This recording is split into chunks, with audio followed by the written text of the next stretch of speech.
और बारिश किसानों की अर्थव्यवस्था, देश की अर्थव्यवस्था, ग्रामीण अर्थव्यवस्था और इतना ही नहीं, हर परिवार की अर्थव्यवस्था में एक बहुत महत्वपूर्ण होता है। अब तक जो मुझे जानकारी दी गई है उस हिसाब से पिछले 10 वर्ष में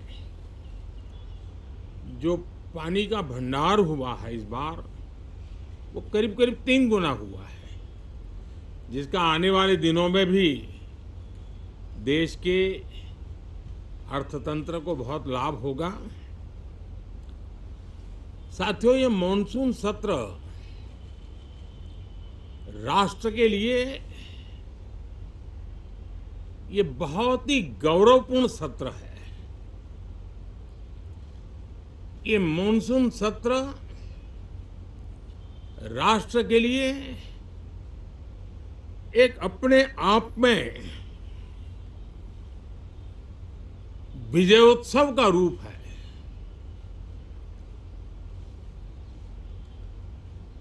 और जब मैं कहता हूं कि सत्र राष्ट्र गौरव और विजयोत्सव का सत्र है, तो सबसे पहले तो मैं पहली बार इंटरनेशनल स्पेस स्टेशन पर भारत का तिरंगा झंडा वहां लहराना, ये हर देशवासी के लिए गौरव की पल है। देश में साइंस टेक्नोलॉजी के प्रति, इनोवेशन के प्रति नया उमंग और उत्साह भरने वाली ये सफल यात्रा रही है। और पूरे सांसद, लोकसभा राज्यसभा दोनों सदन, देशवासी जिस गौरव का अनुभव कर रहे हैं उसमें एक स्वर से जुड़ेंगे, एक स्वर से इसका यशगान होगा। जो भारत को अंतरिक्ष में नई ऊंचाइयां पर पहुंचाने वाले जो भावी कार्यक्रम हैं, उनके लिए भी प्रेरक बनेगा, प्रोत्साहक बनेगा। साथियों, ये मॉनसून सत्र एक विजयोत्सव है। पूरी दुनिया ने भारत की सैन्य शक्ति का, भारत के सैन्य के सामर्थ्य का रूप देखा है। ऑपरेशन सिंदूर में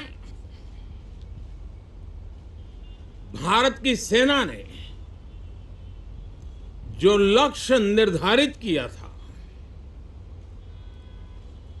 100% अचीव किया। आतंकियों के आकाओं के घर में जाकर के 22 मिनट के भीतर भीतर ऑपरेशन सिंदूर के तहत उसको जमींदोज कर दिया गया। और मैंने बिहार की एक कार्यक्रम में इसकी घोषणा की थी, जो हमारी सैन्य शक्ति ने बहुत ही कम समय में सिद्ध करके दिखा दिया। और इसमें मेड इन इंडिया सैन्य शक्ति का ये नया स्वरूप, इस पर भी दुनिया बहुत आकर्षित हुई है। इन दिनों विश्व के जिन जिन लोगों से मिलना होता है तो भारत के इस मेड इन इंडिया जो औजार तैयार हो रहे हैं, उसके प्रति दुनिया का आकर्षण बढ़ रहा है। मुझे विश्वास है कि जब सदन इस विजयोत्सव को एक स्वर में विजय के भाव से इस सत्र के दरमियान उन ओजस्वी तेजस्वी भावनाओं को प्रकट करेगा तो भारत की सैन्य शक्ति को बल मिलेगा, प्रोत्साहन मिलेगा, देशवासियों को प्रेरणा मिलेगी और सैन्य क्षेत्र में जो रिसर्च, इनोवेशन और मैन्युफैक्चरिंग हो रहे हैं, made in India defence equipment बन रहे हैं,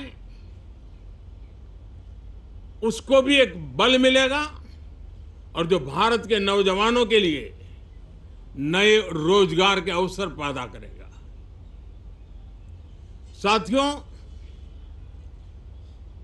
ये दशक हम एक प्रकार से देख सकते हैं कि शांति और प्रगति कंधे से कंधा मिलाकर के आगे बढ़ने के कदम कदम पर प्रगति के एहसास करते रहे हैं।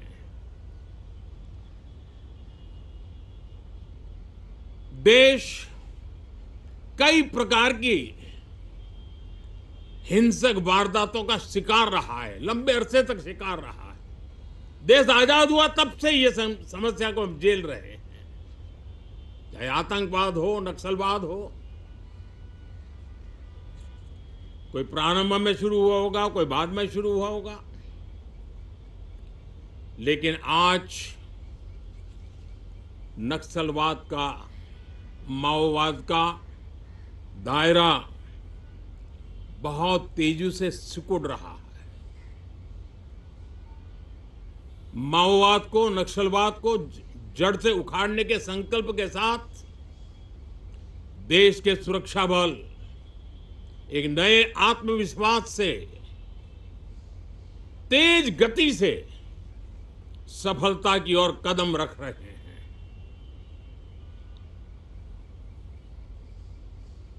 और मैं गर्व से कह सकता हूं,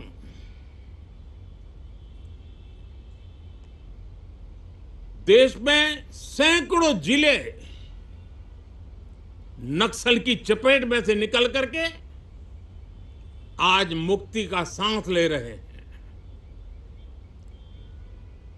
हमें गर्व है कि बम, बंदूक और पिस्तौल के सामने हमारा देश का संविधान जीत रहा है, हमारे देश का संविधान विजयी हो रहा है।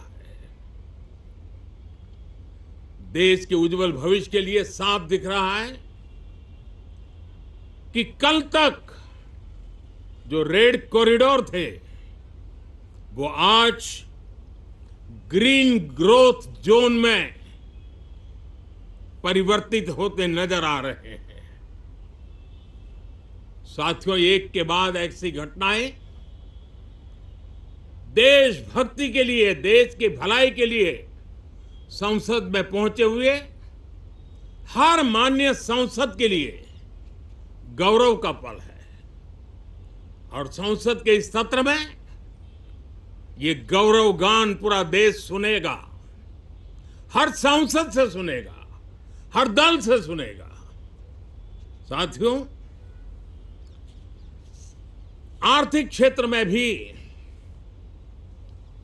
जब 2014 में आप सबने हमें जिम्मेवारी दी, देश फ्रेजाइल 5 की अवस्था से गुजर रहा था।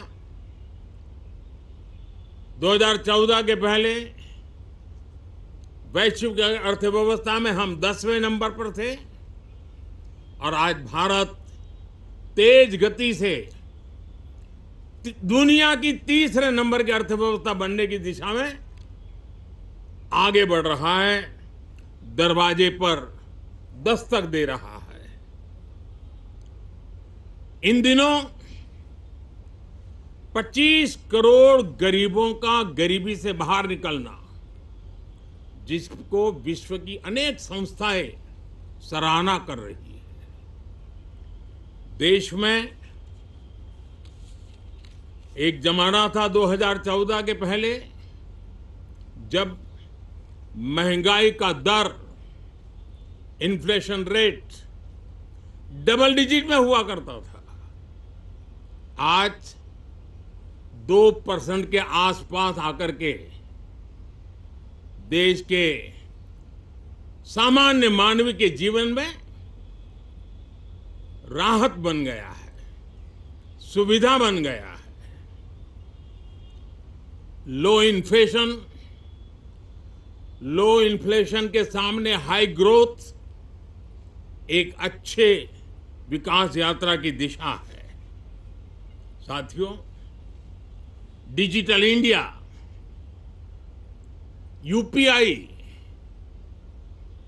आज भारत के एक नए सामर्थ्य को दुनिया देख रही है, पहचान रही है, और ज्यादातर देश में उसके प्रति एक आकर्षण पैदा हो रहा है। यूपीआई ने फिनटेक की दुनिया में अपने एक नाम कमाया है। रियल टाइम डिजिटल ट्रांजैक्शन दुनिया में सबसे ज्यादा हो रहे हैं। दुनिया में जितने हो रहे हैं, अकेले भारत में उससे ज्यादा हो रहे हैं। साथियों, पिछले दिनों इंटरनेशनल लेबर ऑर्गेनाइजेशन का एक वैश्विक समागम था और उसमें भारत ने बहुत बड़ी ऊंचाई प्राप्त की है। आईएलओ का कहना है कि 90 करोड़ से ज्यादा लोग भारत में अब सोशल सिक्योरिटी के दायरे में हैं। यह अपने आप में एक बहुत बड़ा अचीवमेंट है। उसी प्रकार से वैश्विक संस्था WHO ने ये कहा है कि भारत अब आंख की जो बीमारी आमतौर पर बारिश के सीजन में ज्यादा देखी जाती थी, ट्रैकोमा, अब भारत को WHO ने ट्रैकोमा फ्री घोषित किया है। तो आरोग्य के क्षेत्र में भी ये अपने आप में एक महत्वपूर्ण भारत के लिए सिद्धि है। साथियों, पहलगाम की क्रूर हत्या, अत्याचार, नरसंहार, पूरी दुनिया चौंक उठी थी। आतंकवादी और आतंकवादी के आके दुनिया का ध्यान उनकी तरफ केंद्रित हुआ था, और उस समय दल हित छोड़ करके देश हित में हमारे ज्यादातर दलों के प्रतिनिधि, ज्यादातर राज्यों के प्रतिनिधि विश्व भ्रमण किया, दुनिया के अनेक देशों में गए और एक स्वर से दुनिया के सामने आतंकवादियों का आका पाकिस्तान को बेनकाब करने का एक बहुत सफल अभियान चलाया। मैं आज राष्ट्रहित में किए गए इस महत्वपूर्ण कार्य के लिए उन सभी सांसदों की सराहना करना चाहता हूं, सभी दलों की सराहना करना चाहता हूं, और उसने देश में एक सकारात्मक वातावरण पैदा किया। विश्व ने भारत की बात को स्वीकार करने की दिशा में अपने मन के द्वार खोले, और इसके लिए ये हमारे सांसदगण, हमारे राजनीतिक दल सराहना करने के मेरे लिए सौभाग्य है। साथियों, हम जानते हैं कि ये स्पिरिट, एक स्वर, एक एकता का वातावरण देश को कितना उत्साह से भर देता है। विजयोत्सव का ये पर्व इस मॉनसून सत्र में भी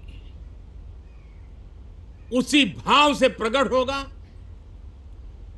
देश की सैन्य शक्ति को सराहना करेगा, देश के सामर्थ्य का गौरवगान करेगा और देश के 140 करोड़ नागरिकों को नई प्रेरणा का कारण बनेगा। मुझे विश्वास है कि हम सब मिलकर के डिफेंस के क्षेत्र में आत्मनिर्भर होने के इन प्रयासों को बल दें, सेना के सामर्थ्य की सराहना करें। और मैं आज देशवासियों के सामने जरूर कहूंगा और देश के राजनीतिक दलों से भी कहूंगा कि देश ने एकता की ताकत देखी है, एक स्वर का सामर्थ्य क्या होता है देखा है। तो सदन में से भी सभी माननीय सांसद उसको बल दें, उसको आगे बढ़ाएं। और मैं जरूर कहूंगा, राजनीतिक दल अलग अलग हैं, हर एक का अपना एक एजेंडा है, अपनी एक भूमिका है, लेकिन मैं इस वास्तविकता को स्वीकार करता हूं कि दल हित में मत भले न मिले, लेकिन देश हित में मन जरूर मिले। इसी एक भावना के साथ इस मॉनसून सत्र से देश के विकास यात्रा को बल देने वाले, देश की प्रगति को बल देने वाले, देश के नागरिकों को सामर्थ्य देने वाले अनेक विधेयक प्रस्तावित हैं।